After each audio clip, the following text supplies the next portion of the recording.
In the Know, a radio program talking to the newsmakers in Ogle, Lee, DeKalb counties and beyond, keeping you in the know. Here's your host, Charles Van Horn. Good morning and happy Sunday. I'm Charles. Joining us this morning on In the Know, Kane Farabaugh, VOA Correspondent for Voice of America. Good morning. Hi, Charles. It's great to talk to you. Thanks for reaching out to me.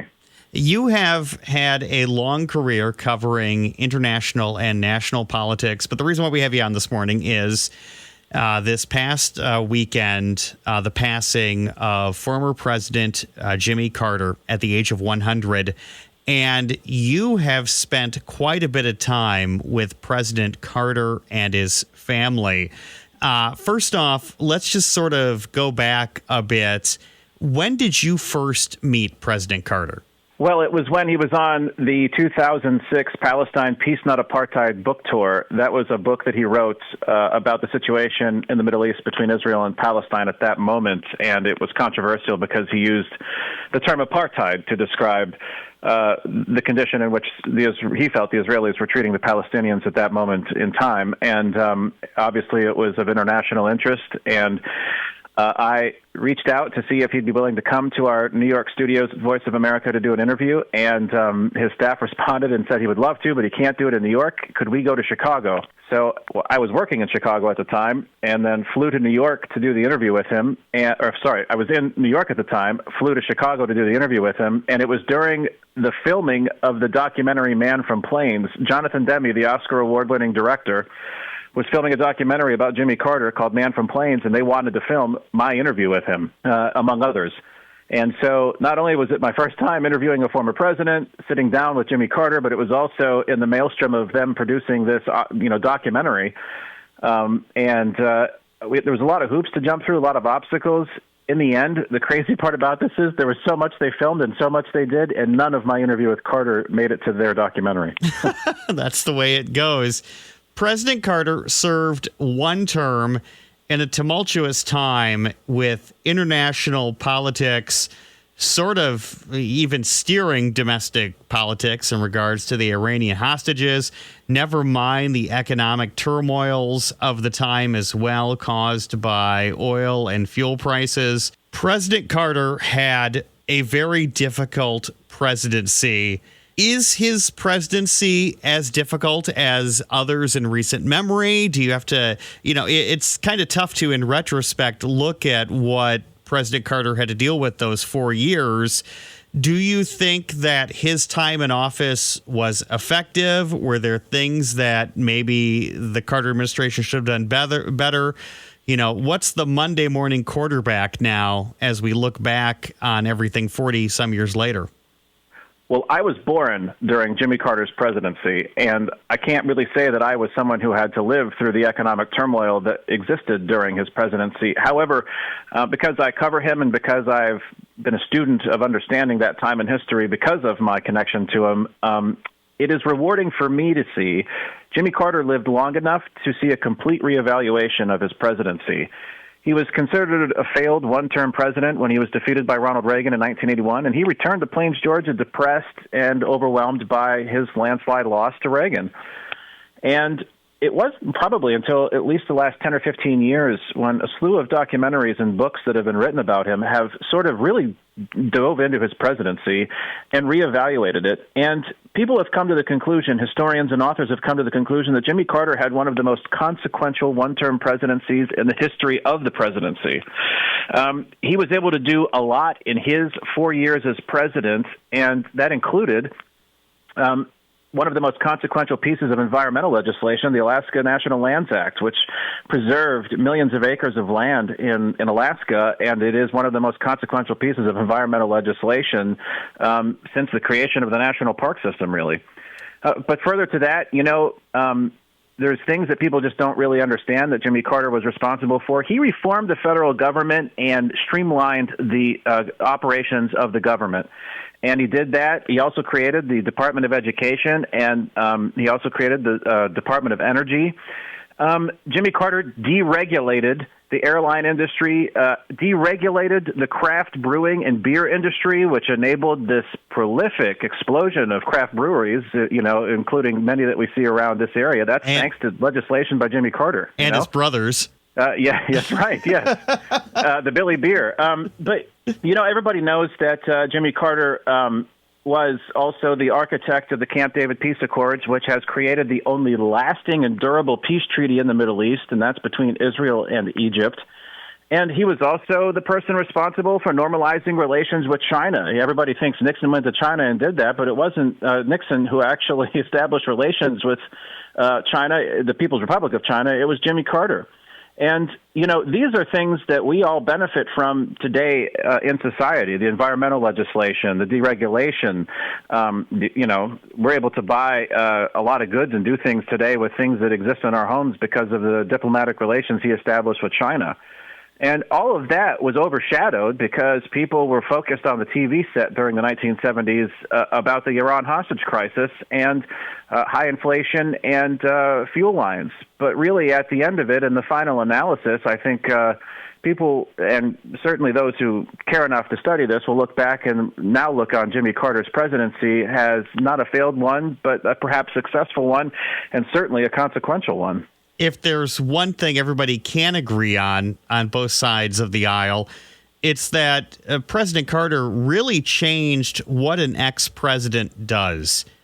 Prior to him, for the most part, most ex-presidents rode off into the sunset and then fell over dead months later. I mean, in all honesty, that's what happened to most of the presidents in the first half of the 20th century. And President Carter left the White House and did things. He established organizations and stuff to help people, which I think did really reshape what a politician does after they're out of that limelight. Jimmy and Rosalind Carter, they're Baptists, and they were, faithful Baptists in their community in Plains, Georgia, but they really lived by the Methodist credo: do as much as you can for as many as you can for as long as you can.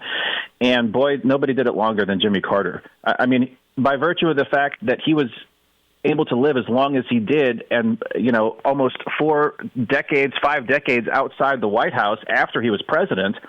And not only that, he was active until he was about the age of 96 or 97. And able to travel and do things, and he used every single minute of his life. I mean, this is definitely his engineering and his military mind keeping him dedicated to a very strict schedule. But he would wake up at 5 o'clock in the morning and write 2 chapters of a book before he had breakfast, and then, he'd be out there flying and trying to treat or establish programs treating neglected tropical diseases in Africa or mediating peace between Uganda and Sudan. I mean, the things that Jimmy Carter did after he was president were only possible because he was not in the White House anymore. He was not encumbered by a government or the strains of the presidency, and he was able to focus on the things that he felt he was successful as president and do that in his post-presidency. That's mediate disputes, encourage peace, promote democracy, focus on neglected tropical diseases. These were all facets of what he did at the Carter Center. And he spent the rest of his life making sure that he tried to help as many people in the world as he possibly could. People don't really understand this because when you think of Jimmy Carter's post-presidency, everybody thinks he was swinging hammers and building houses with Habitat for Humanity. Jimmy Carter only did that for 1 week out of the year. The Jimmy and Rosalind Carter Work Project for Habitat for Humanity encompassed exactly 1 week of their life every year. The other 51 weeks were spent in the service of the Carter Center. Fighting disease, building hope, and waging peace is the motto of the Carter Center, and that's what they did for basically most of their life after the White House. And the one thing that Jimmy Carter wanted most before he died was to see the last guinea worm on the planet eradicated.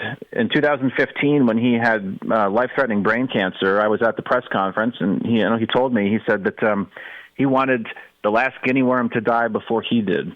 In 1986, I think there were 3.5 million cases of guinea worm, which is a parasite that doesn't kill you, but it really creates pain. It gets inside your body, it grows, and it emerges as a worm coming out of your joints and parts of your body that create excruciating pain. And this is, present.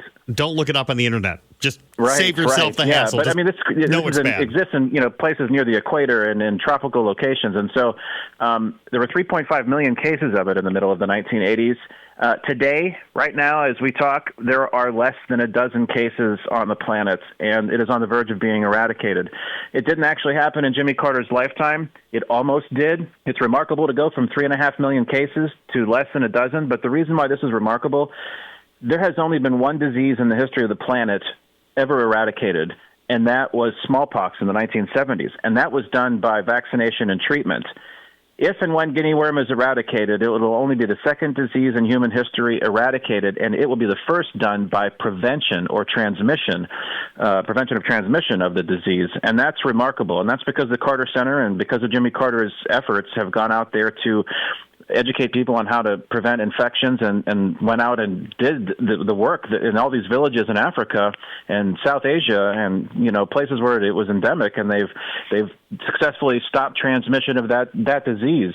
And that's, to Jimmy Carter, important, because the reason why also, too, many of us may not know guinea worm. Many of us certainly haven't had to experience it in Illinois or in the United States. But we all know what guinea worm is, even if we're not conscious about it. We know that the symbol for a medical office is a staff that appears to have a snake around it, the caduceus, right? We're all familiar with what that is, right, Charles? Yeah. Well, that is not a snake that's wrapped around a piece of wood. That is actually a guinea worm, because how you would extract guinea worm from the body is to wrap it around a piece of wood. So that symbol, even the symbol of medicine, guinea worm is a part of the symbol of medicine, and it's something that exists and is even referred to in the Bible. So being able to rid the world of guinea worm is what Jimmy Carter hopes is a major part of his lasting legacy, and it's on the verge of being eradicated, and it's just a shame it didn't happen in his lifetime. Let's go back to your relationship with the Carters and the family. You spoke to him on a regular basis, not only in interviews, but privately as well. Yes, this is one of the features of the job that I have as a news reporter, is that you spend time dealing with a news subject or an interview, and I don't often make a connection. They are the subject of my news reports and my job, but I think it's inexplicable to me in a way, but I think Jimmy Carter respected me upon our first meeting because I actually went and got 20 of the books that he had written prior to that point and read most of them before I did the first interview. So when we sat down, I didn't have to refer to my notes. I actually just talked to him in a conversation. And I think he felt it was engaging, maybe, and maybe he respected that. But it led to other things. Any time that I would ask for an interview, it was given.